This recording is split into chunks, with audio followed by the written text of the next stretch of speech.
Saat kali pertama mendengar informasi bahwa ada seorang wanita sendirian tinggal menetap di dalam hutan belantara, saya awalnya tidak percaya. Bagaimana ceritanya? Apakah bisa bertahan hidup dan apa memang tidak takut dengan beragam gangguan? Pertanyaan-pertanyaan semacam itu berada di luar logika saya. Karena didorong rasa penasaran, saya pun ingin membuktikan secara langsung. Lokasinya berada di dalam hutan belantara antara Kabupaten Rembang, Jawa Tengah dengan Kabupaten Tuban, Jawa Timur. Dari akses Jalan Raya Sale Jatirogo berjarak sekira 10 km. Saya menyusuri lebatnya hutan wilayah Kesatuan Pemangkuan Hutan KPA Kebonharjo, melintasi alur jalan yang mirip arena off-road untuk bertemu sosok bernama Ibu Kartini, perempuan warga Kabupaten Rembang yang namanya sama dengan pahlawan emansipasi wanita R.A. Kartini. Berbekal petunjuk dari seorang kawan dan 2 kali bertanya dengan petugas polisi hutan, kendaraan saya semula melaju lancar, menembus jalan berbatu dan kubangan air. Sempat sekali salah arah, kemudian saya putuskan kembali menuju jalan sebelumnya.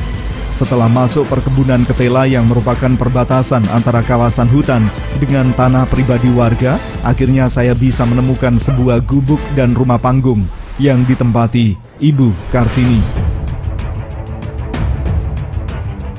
Hadangan 2 ekor anjing menggonggong terus mendekat karena mengetahui orang asing datang. Kartini, wanita berusia sekira 55 tahun ini, tergopoh-gopoh menyambut saya dengan sangat ramah. Sebentar memperkenalkan diri sebagai seorang jurnalis, tak berselang lama, perbincangan pun mengalir.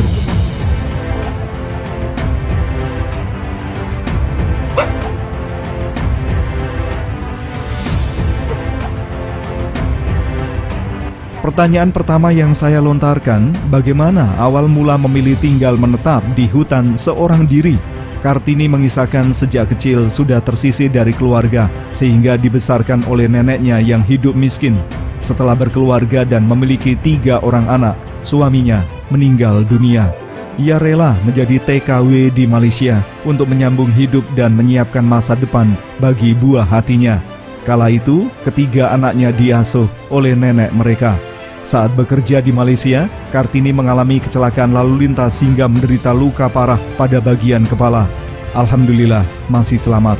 Sepulang dari Malaysia ke kampung halaman, cobaan berat masih saja datang silih berganti, termasuk saat ditawari tanah tengah hutan oleh seseorang yang konon dikenal sangat angker. Dibilang bahwa daerah sekitarnya kelak akan menjadi proyek tanaman tebu pemerintah, sehingga diprediksi bakalan rame. Ia tertarik membeli seharga 16 juta rupiah dengan luas 1 hektar lebih, masih dalam bentuk rimbunan semak belukar.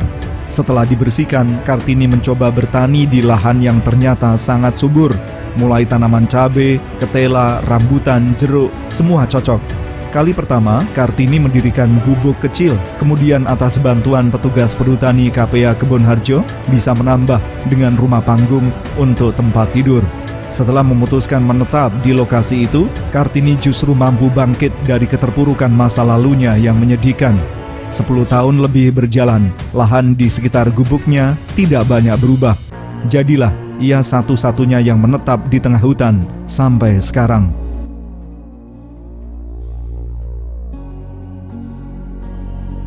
Kok ning grumbul le. Masa ning kene gak ana sapa-sapa aku di lahan. Enggak ada. Kok enggak sungai enggak ada apa-apa enggak ada terus. Nduk kene ya ketipu juga aku ini. Pendek kata ketipu.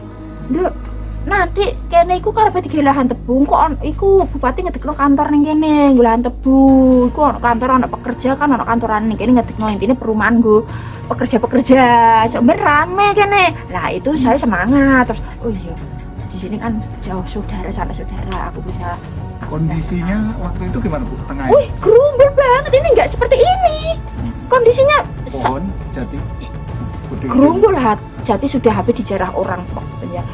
Itu pohon duri apa? Ri panjang, serut, pokoknya duri-duri semua. Ri rambut, ri bandil. Wah, nggak kebayang hidup. Nggak, bener waktu itu saya makanya mungkinkah saya hidup di sini untuk babat ini aja? Nggak mungkin tenagaku, harus tenaga lelaki. Apa saya tak bayari saya gini terus. Itu menjelat akhir dari saya penggarap sawah itu kebetulan hasilnya bagus. Terus uang itu waktu itu saya punya sekitar kurang lebih 10 juta. Terus saya pakai biaya babat di sini. Pembersihan. Iya, pembersihan lahan itu tiga lelaki itu orang bongket itu ini tunggak banyak karena ini pemotongan orang babat tadi. Sangat lebat itu. Orang truk waktu penjarahan hutan, Gus Dur, ini itu ceritanya Pak Mantri yang dulu, yang sudah pensiun sekarang. Dipakai sembunyi maling-maling tuh truk itu standby-nya di sini, 4 truk tuh nggak kelihatan. Terus bangun rumah ini gimana Bu ceritanya? Nah, dulu gubuk kecil, waktu ada orang babat, saya itu beli dolok-dolok dari orang tani di sana. Saya minta tolong orang pekerja-pekerja, nek tolong ya dekno cagak. Belum ada payen, belum apa, alang-alang saya pakai penutupnya semalang. Ini bekasnya masih ada nih. Dulu ilalang semua. Kecil ini, saya pakai tidur ini, dapur ini, naruh barang-barang ya berantakan. Orang kita tani ya butuh alat. Sedang tempat nggak ada ya, gedeknya itu ya belum ada waktu itu. Terpal itu saya ngarit itu kan biasa ngarit di sini tuh gini ngomong sama ya saya denger ternyata sendiri. Ada lagi uangnya ngarah kuat suwe. Dhisik setiap digarap uang kan orang nanti setahun uang dimati gitu. Dan terus di sini meninggal. Iya, waktu itu memang di situ tuh ada intinya kerajaan hantu itu ada iblis. Memang kita mau percaya nggak percaya memang ada. Dikenal angker sini. Iya, benar di pojok sana, pojok lahan itu. Nah, dulu ada jurangnya. Saya kan nggak usah urut. Saya gini denger kata-kata itu gini. Orang kerja juga ngomong gitu. Akan tetap. Gini bukan takut gini, bersyukurlah andai kalian ada iblis yang bisa ambil nyawa manusia daripada saya hidup tapi misalnya nggak bisa selamatkan untuk anak saya lebih baik saya mati. Saya jadi semangat di sini karena ya itu kalau saya bisa mati tanpa bunuh diri kan bagus, kalau bunuh diri kan menambah dosa kan. Semula 3 anaknya juga ikut tinggal di tengah hutan. Seiring bergulirnya waktu, anak pertama laki-laki lulus SMK bekerja di Jakarta, sedangkan anak kedua dan ketiga perempuan berhasil lulus sarjana juga bekerja di luar daerah. Mereka adalah anak-anak yang sangat sayang dengan ibundanya. Sudah berulang kali mengajak Ibu Kartini untuk pindah, namun ditolak. Jangankan pindah, diajak jalan-jalan ke kota saja, Kartini merasa enggan. Kartini mengaku sudah kadung cinta dengan tempat tinggalnya sekarang yang memberikan kedamaian dan ketenangan batin. Hal itu menurutnya sulit tergantikan.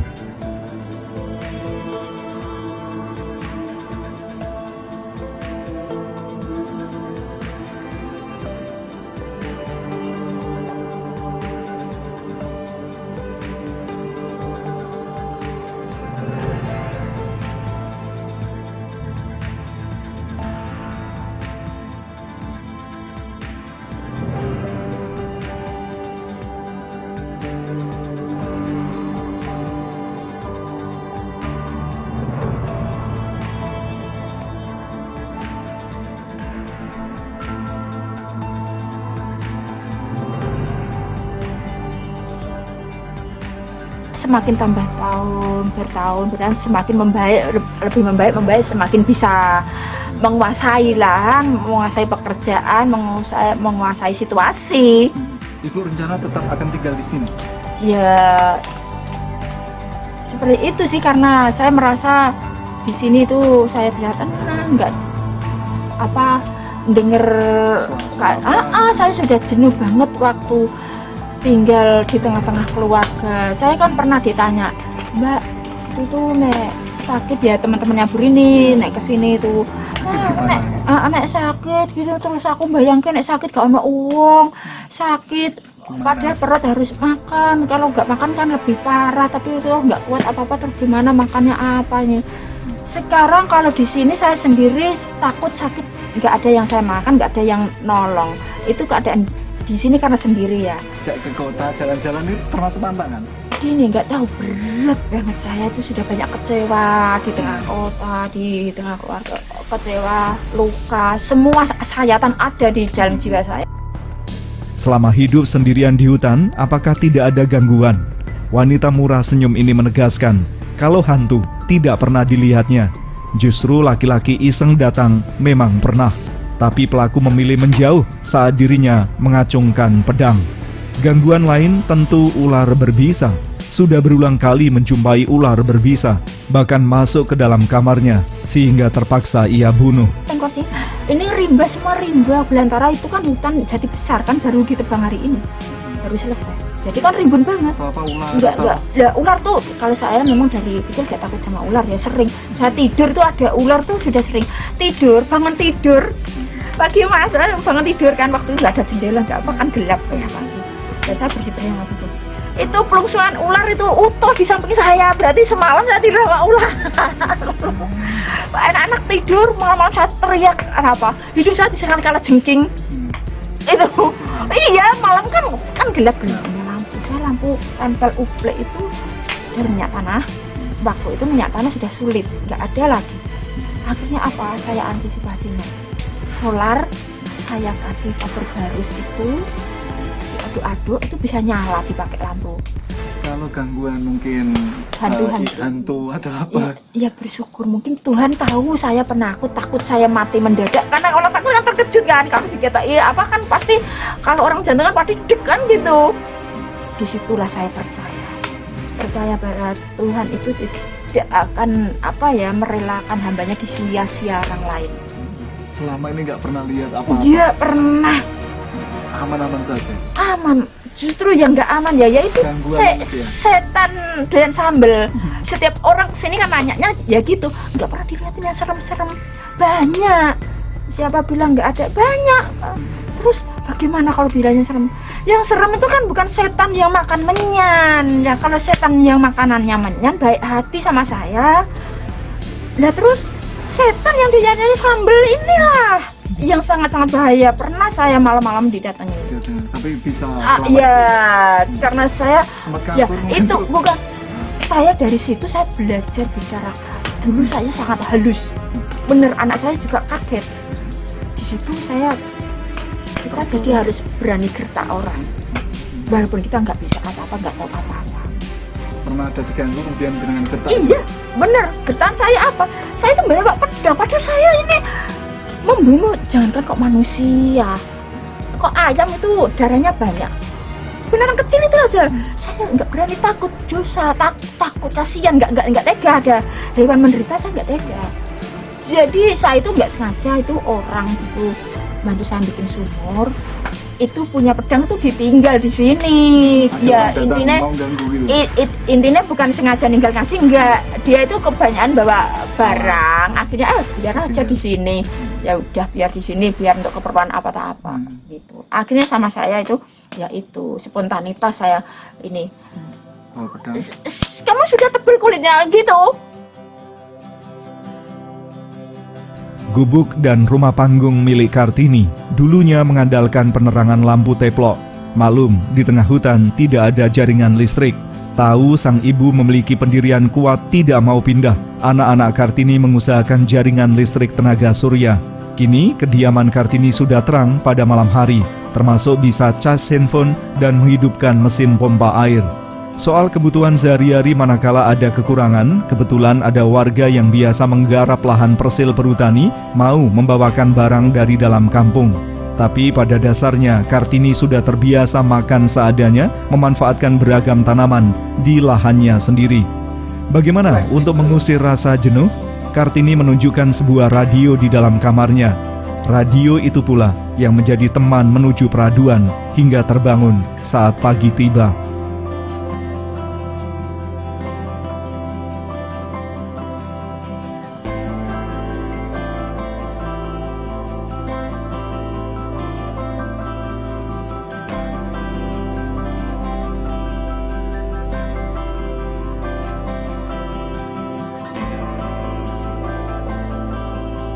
Kartini menambahkan saat lebaran menjadi momen yang paling menyenangkan karena anak dan cucunya semua berkumpul di gubuknya.